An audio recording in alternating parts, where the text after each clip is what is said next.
Potom som šiel do seminára. Priznám sa naozaj, môžem sa vám priznať po rokoch, však ťažko som znášal dosť. Ja som bol na iný spôsob života naučený. Však, ak som spomínal karate, horolezectvo, kone, puška, les, všetko možné, len naraz šok, však do seminára. Keď som prvú noc v seminári bol, otvoril som okno, pozrel som 4-metrový múr. Myslím, no názdar. Ešte som pozrel na ten múr, ešte sa priznám, som pozeral, kde sú chyty, kde sú stupy, jak by som prelezol cez ten múr však. Ale si myslím, dobré, ale čo za múrom? Čo potom? Hej, obdivoval som chlapcov, mladých chlapcov, 18-ročných, ktorí krásne prišli so spevom, s radosťou do seminára.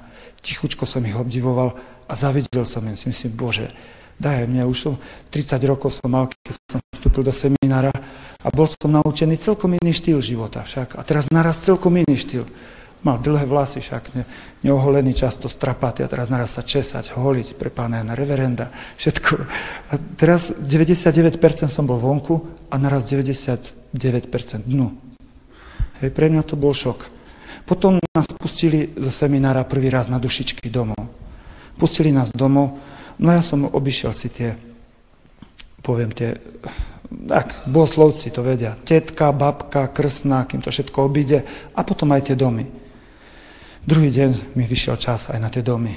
A v tom dome, čo som spomínal, v tom verejnom dome, ako to bolo. Vošiel som do dverí, vedel som asi, predpokladal, jak to tam bude, ani som sa nemýlil. Naraz vybehol pes, taký veľký pes vybehol oproti mne, vedel som, už ten pes pribehol, oňuchal ma, si ma pamätal, behol naspäť pod posteľ.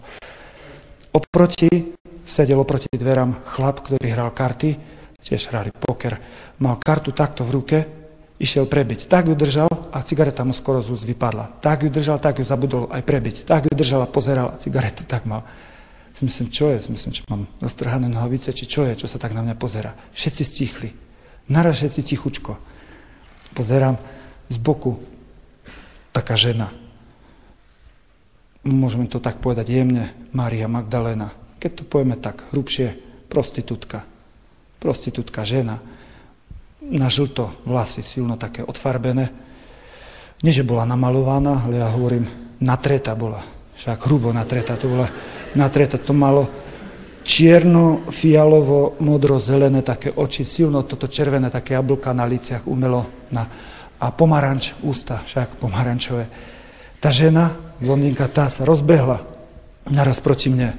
Išla, si myslím, čo to ide robiť, ma zvaliť? Ja si myslím, bojový postoj, Zenku Cudáči, kam aj to však už, si myslím, tak ju chytím, alebo čo zrobím, však už ju, no a ona chytila mi ruky, si myslím, čo to ide robiť, či mi ide, čo to ide robiť? Hej, tá žena chytila ruky, chcela mi poboskať, som stiahol ruky, čo mi má čo boskať ruky, čo ja som taký svetec, alebo čo.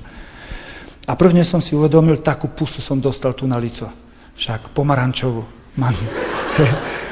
Ja to som si len tak čuchal so svetrom, tú pusu, však toto, a ten pomaranč dolu. A kývol som na toho mluvčího, hovorcu. To bol ten, čo zabil otca. Ten medzi tým zložil kartu, odklepol cigaretu, však už to stihol zrobiť. Všetci hlavy dolu, stichnuté, ticho bolo jak v kostole. A ten mluvčí hovorí, kývol som mu, čo je? Čo sa stalo? Tá žena vrátila sa naspäť do dlani, tvár a začala plakať. Strašne plakala. Poviem, čo je? Čo sa stalo? Vieš, Maroš, ona ťa čakala. Vzrám, čo? Jak čakala?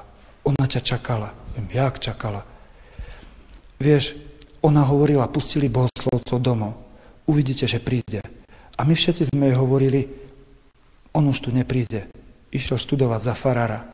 On do nášho domu viac nevstúpi. A ona jediná hovorila, uvidíte, že príde. Ona už včera hovorila, uvidíte, že príde. A my sme jej hovorili, vidíš, neprišiel včera, nepríde ani dneska. A ona hovorila trpezlivo, uvidíte, že príde. Príde, on príde. Vieš, Maroš, no a ty si prišiel. Ticho zvesil uši však dolu a nepípli si, myslím, Bože, Duchu Svätý, teraz by som mal dať čo povedať, ale čo? Však, čo teraz? Hej, tak som pristúpil ku nej, ku tej žene, a ona ma predbehla, chytila flašku, neviem, čo to tam mala, či borovičku, či čučku, alebo neviem, čo to mala, tú flašku. Však chytila tú flašku, hovorí, keď mi chcete o Bohu rozprávať, toto je môj Boh, toto je môj Boh. Toto tu. A keď niečo iné budete si rozprávať, roztrepem vám to o hlavu. Milá pani, toto nie je váš Boh. Boh, ten istý Boh, ktorý je aj môjim Bohom, to je niekto celkom iný. To je ten, ktorý vás neprestal milovať. A predstavte si jednu vec, ktorú vám poviem. On vás neprestal milovať. On vás miluje takú, aká ste. Nemusíte ani maličkom pohnúť, ani maličko sa zmeniť. Nemusíte spraviť nič. Boh nemiluje podmienečne ako my ľudia. Boh miluje nepodmienečne. On ťa má rád takú, aká si. Milá pani, takú vás miluje. Ona sa rozplakala ešte viac, pustila tú flašku, začala revať, spomínal, že tie farby sa jej tak začali rozlievať, ako dúha sa spravila však na tomto, také tie barvy, všetko sa jej zlialo, začala si utierať slzy, sople, sliny, všetko. Však. A teraz pozriem tak na rohu, pozriem jedna posteľ a bol tam len muž, nebola ku nemu žena. Myslím, jak to?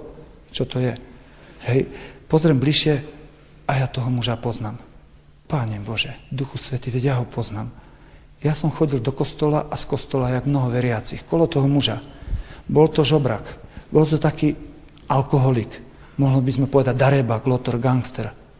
A možno ešte iné privlastky, skoro všetky trafíte. Hej, to znamená, ešte podľa písma svätého sme citovali, prečo mu nepomôcť. Okolo z kostola do kostola, okolo z kostola on tam ležal v tráve, opitý, doriadený, došpinený. Bol to chlap ochrnutý. A predstavte si, táto žena, prostitútka, táto žena ho zdvihla, táto žena ho okúpala, táto žena ho obliekla, táto žena ho nakrmila, táto žena ho uložila do svojej postele. Nemala nič z neho ako z zákazníka. To bol ochrnutý muž. Keď ja som toto videl, ja som sa tam začal modliť. Bože, Duchu Svätý, jaký škaredý obal, aké krásne jadro som tu našiel. Páne, nauč ma dačo od tej ženy. Páne, nauč ma od tej prostitútky. Áno, od nej, Páne. Aby som sa nevyhováral a sprosto vyhováral a ešte s písmom svätým maskoval. Páne, nauč ma, aby